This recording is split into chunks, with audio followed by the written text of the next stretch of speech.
Yankees are changing their infamous facial hair policy for the first time in almost a half-century. Yeah, since 1976, players have only been allowed to have mustaches and otherwise needed to be clean-shaven. Even a 5 o'clock shadow was viewed as a violation. Yeah, so that rule first put into place by the late George Steinbrenner.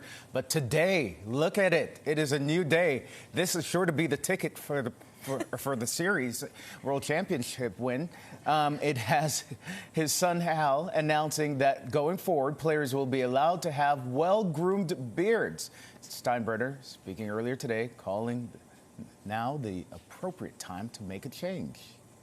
This generation, you know, the vast majority of 20s, 30s, into the 40s men in this country have beards.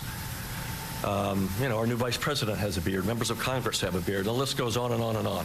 I did make the decision that the policy that was in place was outdated, and given how important it is to that generation, and given that it is the norm in this world today, that it was somewhat unreasonable.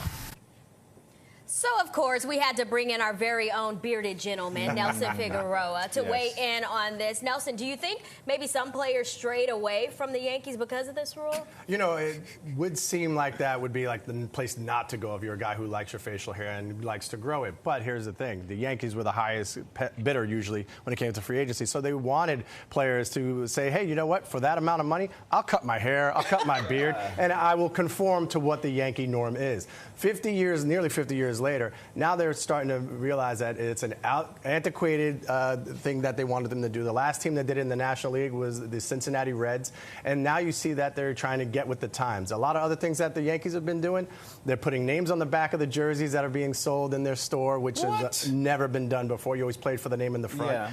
I played for the Yankees in AAA, and I was always checked with a credit card to see if I had facial hair, too much facial hair. What do you mean? How do you check with a credit card? You can hear the scratching noise. Oh, really? And so your 5 o'clock shadow, they would tell you to go back in and shave. So I was 38 years old at the time, and so to a man, it was a little demeaning to have to worry about looking like a boy. I'm not 19 anymore, and I earned this facial hair from all the ups and downs of being in the minor and major leagues. So it didn't matter.